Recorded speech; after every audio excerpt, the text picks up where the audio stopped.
How's it going, everybody? Welcome back to Set 6, and today we're going to be continuing on from the previous video. The previous video we spoke about Sephiroth and his plan that seems to be him creating moments where fate and destiny are broken, and then he just hoovers up all the power afterwards. Check it out if you haven't already, but today we're talking about Cloud, and how Cloud may factor into that, and how we could potentially see the downfall of Cloud. Please hit the like button and subscribe for future content. We're very close to 2,500 subs now, so, massive growth. Thank you to everybody that has subscribed and that is watching the videos, but let's jump straight into it. Also, spoilers for the whole OG and all of Remake. Just the entire compilation up to this point. Spoilers. Okay, you've been warned. Spoilers. Let's do this. In the original Final Fantasy VII, Sephiroth spends a large portion of the game after the Temple of the Ancients, trying to destabilise Cloud and use him to his own ends. Now, prior to the Temple of the Ancients, the only real attempt to directly control Cloud is when Sephiroth tells Cloud of a reunion he should attend, when the two meet in the basement of the Shinra mansion, and he tells Cloud to go north. But the first time that he directly toys with controlling Cloud is during a scene in the Temple of the Ancients, where he tells the party about his plan to summon Meteor.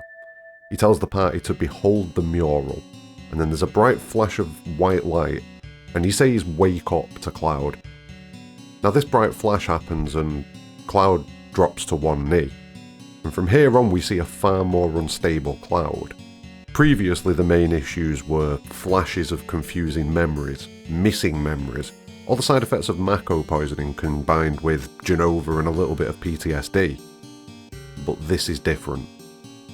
Cloud begins laughing about the black materia and the mural that Sephiroth has pointed him towards. His body's shaking, almost out of phase with itself, and it seems like a second Cloud is trying to break out from within.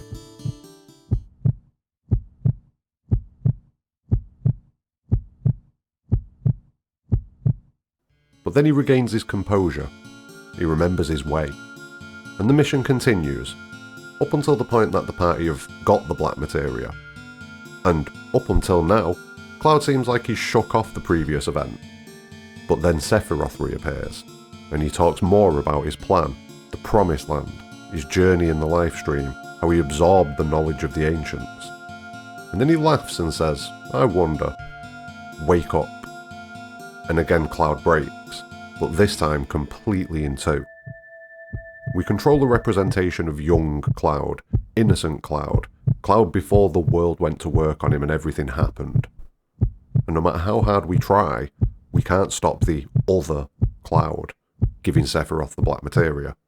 And from this point on in Final Fantasy VII, we see Cloud repeatedly being broken by Sephiroth, until finally he brings the black materia to Sephiroth again. This is after Sephiroth basically gives it back to us, almost trying to show that he can do it. It almost feels like he's doing it because he can, and because he wants Cloud to bring him the black materia, rather than, any other kind of reasoning behind it. That's what it almost feels like.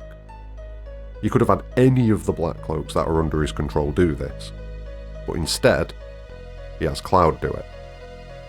And this brings us to the Black Cloaks themselves. The Black Cloaks are people who've been tested on by Hojo, in an attempt to recreate the results that they saw with Sephiroth, but also to test a theory of Jenova's cells being drawn to each other, in a desire to become one again. The reunion. Those who maintained a semblance of self, and who were probably a bit stronger in character and maybe more mentally stable, were discarded as failed copies. But those who crumbled into husks, merely becoming a vehicle for Jenova's will, were viewed as successes. They were given numbered tattoos, and can be seen wandering the world throughout Final Fantasy VII, as well as Final Fantasy VII Remake. And this leads us to the point in the OG, and the point in Remake, where Cloud is branded as a failed copy of Sephiroth. Due to Cloud's catatonic state after being infected with Jenova, he was seemingly viewed as a failure and left to die. But eventually, as the events of Crisis Core show, he awakens, and the story of Final Fantasy VII proceeds from there. In the OG, Sephiroth reveals this to Cloud, in the North Crater, and it's confirmed by Hojo afterwards. But Sephiroth leads Cloud to believe that he is a created clone, a puppet, rather than a real person who's been experimented on. And this is something that isn't corrected until the livestream scenes, where Tifa helps Cloud piece his memories back together and remember the truth of his existence, that he is in fact a real person. Which brings us eventually round to Final Fantasy VII Remake, except for one more point to discuss.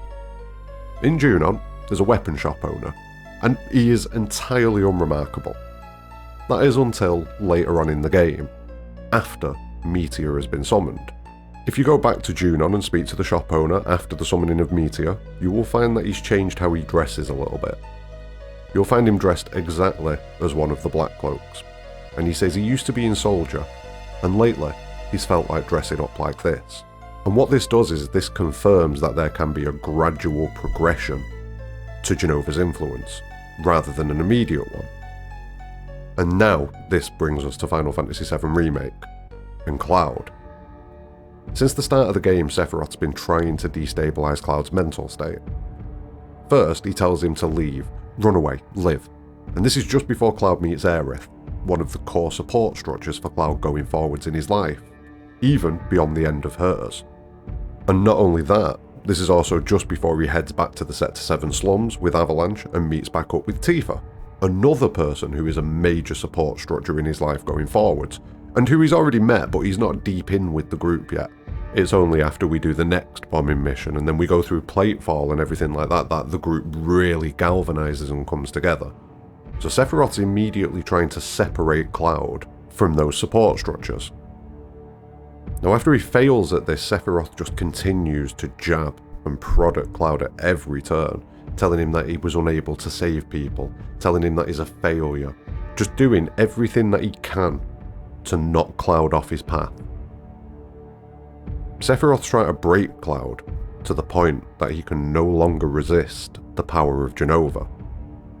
Just like the Junon shop owner, who was strong for all of his life seemingly, until the looming threat of Meteor broke him and pushed him just far enough over the edge for Jenova to take hold.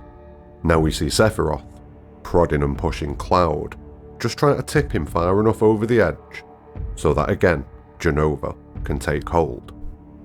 And if he succeeds in this mission, if he succeeds in breaking Cloud far further than he ever did in the OG, this could have an outcome that no one's really prepared for. Because as we've seen, Sephiroth is able to project his form and mind onto a fully consumed Black Cloak, in the same way that he's able to project his form onto his remnants in Advent Children once they recover Jenova. And if Sephiroth is able to push Cloud enough that he falls and becomes a Black Cloak, could he then take control of Cloud's body?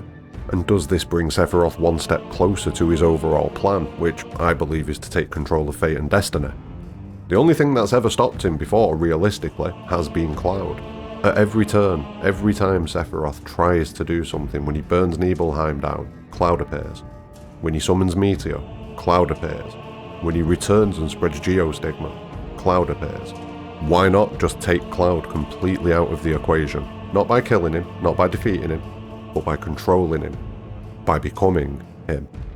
This would almost certainly bring Sephiroth one step closer to his goal of taking control of everything. It may not even have anything to do with the Cloud that we have control of. Don't forget that there is another completely fresh Cloud wherever Zack is, and we've now seen Sephiroth in interaction with Zack, so we know that Sephiroth has access to this realm. This is something that we've been shown in recent trailer footage. We've also seen Sephiroth telling Cloud to fill his hollow heart with rage in what looks like it could be Midgar, potentially another scene from within this realm where Zack has survived, be it another timeline, the live stream, purgatory, whatever it is. And if that's the case, how would that work? How would using this Cloud benefit Sephiroth? Would he play Cloud against Cloud in an attempt to win? Or could it go even further than that? And could the damage that Sephiroth does to this Cloud within whatever this realm may be transfer over to the Cloud that we control? And could we see that manifesting itself in certain scenes where Cloud doesn't quite seem himself, And this makes me think a lot about the way that he imprints Zack's psyche and personality and some of his mannerisms and some of his history onto himself in order to function as a person.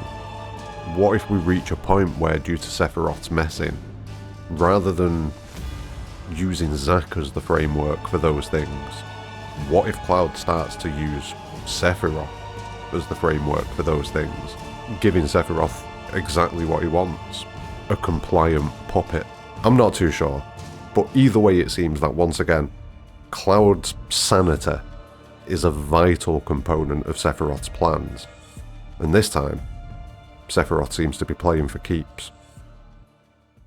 Thank you very much for watching. Don't forget, like the video, subscribe for future content, watch the Sephiroth video if you haven't already, and keep an eye out for the next video in this little trilogy where I'm going to look at the importance of the church.